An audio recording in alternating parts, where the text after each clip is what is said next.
seorang perempuan terkejut suami yang dikahwininya dalam tempoh 2 tahun rupa-rupanya abang kandungnya sebapa.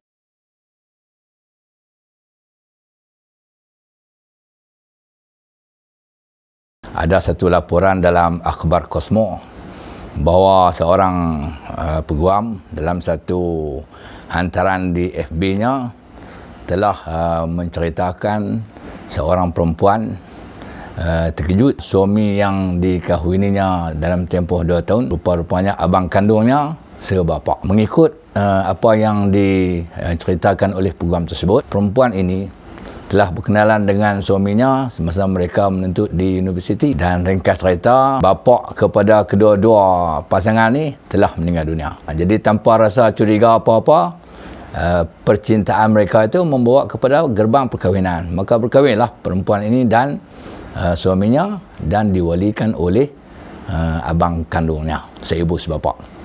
Jadi setelah 2 tahun perkahwinan mereka dan setelah mendapat seorang anak, maka terbongkarlah cerita ni. Siapa yang membukakan cerita ni, iaitu ibu mentua perempuan ini.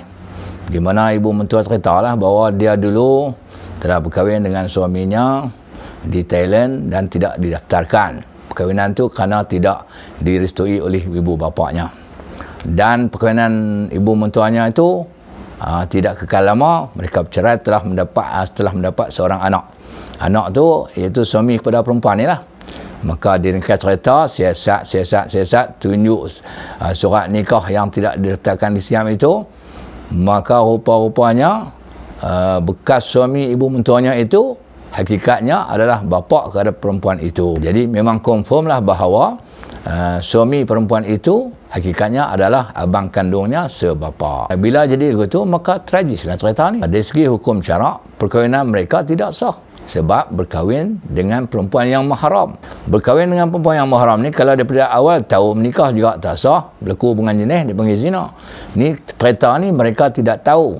Jadi perkahwinan mereka hanya tidak sah sahaja. Berdasarkan apa yang disyorkan oleh peguam tu, betul lah. Mereka kena pergi ke mahkamah syariah untuk memfarakkan perkahwinan mereka supaya dibubarkan. Kalau tak pergi ke mahkamah pun memang perkahwinan memang tak sah dah, tak bubar, tak apa. Tapi demi untuk masa depan dan nak dokumen tentang pembubaran perkahwinan untuk kepentingan masa depan, kena pergi ke mahkamah syariah untuk tujuan tersebut. Yang keduanya ialah persetubuhan yang berlaku sehingga diketahui selama tak tahu tu sebenarnya yang berlaku tu berdosa tak berdosa, adakah dikira berzina di antara suami isteri adik-beradik itu? Jawabnya, dia tidak berzina. Persetubuhan itu dinamakan persetubuhan syubhah ataupun disebut juga sebagai wati syubhah. Maka persetubuhan syubhah itu makna dia persetubuhan yang bukan persetubuhan yang halal dan bukan persetubuhan yang haram. Persetubuhan yang halal itu persetubuhan yang berlangsung melalui perkahwinan yang sah. Persetubuhan haram iaitu persetubuhan yang dinamakan zina. Di celah-celah tu dipanggil persetubuhan syubhah. Persetubuhan syubhah ni ada banyak jenis. Di antaranya persetubuhan syubhah tu berlaku melalui perkahwinan yang tidak sah. Jadi pasangan ini selama mereka melakukan persetubuhan, mereka tidak berdosa sebab persetubuhan mereka adalah persetubuhan syubhah.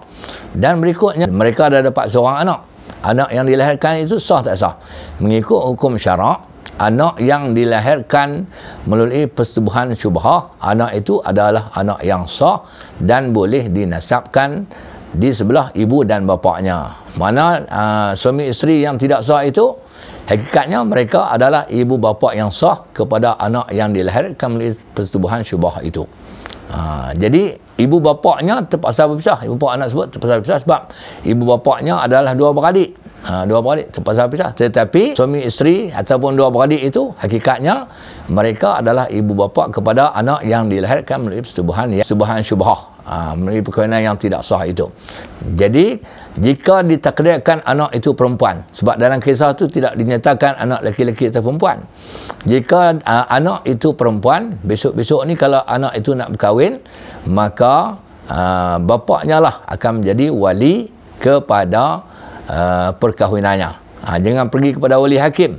Bapa itu menjadi wali perkahwinannya, walaupun perkahwinan ibu bapaknya tidak sah, tetapi bapa itu adalah bapaknya yang sah dan bapa itu akan menjadi wali perkahwinannya. Dan anak itu lelaki atau perempuan, jika bapa itu meninggal dunia, dan meninggalkan harta, maka anak tu boleh mewarisi harta pusaka bapa.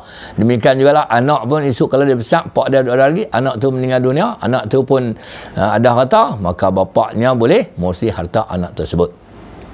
Dan pelajaran yang kita boleh ambil daripada kisah ini bahawa bagi lelaki yang ingin berpoligami, janganlah merahsiakan poligaminya. Dia jadi macam ni lah. Berkahwin tu sekali dua kali, sama ada poligami ke tak poligami, maka lelaki jangan merahsiakan kepada anak-anaknya, kepada isterinya seorang lagi bahawa dia telah berkahwin atau pernah berkahwin, sama ada anak atau tak ada anak, kerana dia akan membabitkan kesan di kemudian hari. Dalam kes yang berlaku ini, nak marah pada bapa dah meninggal dunia, nak kata apa lagi?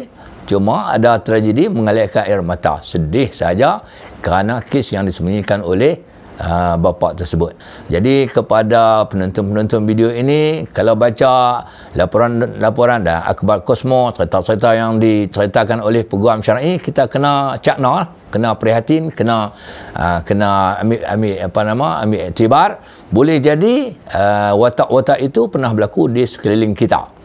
Saya sebagai cara peribadi di dalam menghadapi perkahwinan yang tidak sah ini memang banyaklah, sebab kerja saya di pejabat agama tu jadi pegawai agama, dalam masa yang sama jadi pendaftar nikah, cerai dan rujuk. Memang saya berhadapan banyaklah dengan kes-kes perkahwinan yang tidak sah, dan perkahwinan yang tidak sah ni dia ada yang boleh dinikahkan semula dengan pasangan yang sama dan kes-kes yang tu, dan ada yang tidak boleh dinikahkan semula seperti berkahwin dengan sesama mahram. Semoga video ni ada manfaatnya. Wallahu alam.